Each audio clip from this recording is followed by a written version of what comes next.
Good afternoon, everyone. After a thorough review of all available evidence and an exhaustive investigation by our Justice System Integrity Division, I'm here to announce criminal charges against 1 California Highway Patrol Sergeant, 6 CHP officers, and 1 registered nurse in the death of 38-year-old Edward Bronstein of Burbank during a forced blood draw.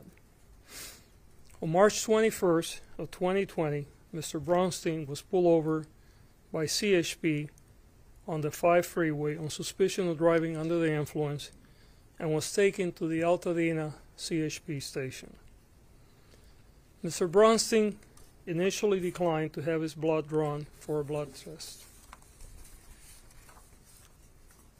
An 18-minute video recorded by a CHP sergeant shows an officer warning Mr. Bronstein that if he doesn't comply, he, quote, is going to be put face down on the mat and we're going to keep on going, unquote. The video shows several officers restraining Mr. Bronstein, who is handcuffed face down on the mat in the station's garage. What ensued is difficult to watch and hear as Mr. Bronstein pleads for his life. A group of officers holds him down and press their knees on his legs and neck as he repeatedly promises them that he will comply. One officer responds, quote, "It's too late," unquote. Mr. Bronstein screams, "I can't breathe," over and over and pleads for help while officers continue to restrain him and even demanding that he stop yelling. Mr. Bronstein's shrieks get softer until he is silent. He is unresponsive when a medical professional draws his blood and officers hold him down.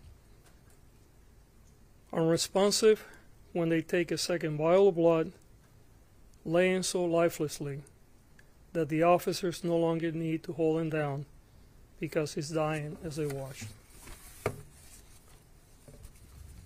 When they turn him over 6 minutes after his last scream, he is completely lifeless. The officers and the medical professionals slap Bronstein's face, shouting to him to wake up.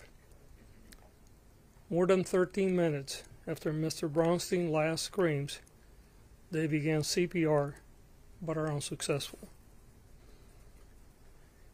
CHP Sergeant Michael Little and officers Dioncio Fiorella, Dusty Omanson, Darren Parson, Diego Romero, Justin Silva, and Marcial Terry were each charged with 1 count of involuntary manslaughter and 1 felony count of assault under the color of authority. Each faces a maximum sentence of 4 years and 8 months in prison. Registered nurse R.V.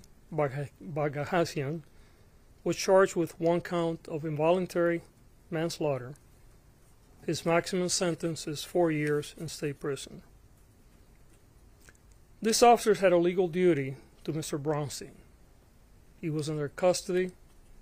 We believe that they failed their duty, and their failure was criminally negligent, causing his death. Police accountability is essential to public safety. I want to extend my sincere condolences to the family of Mr. Bronstein, a father of 5.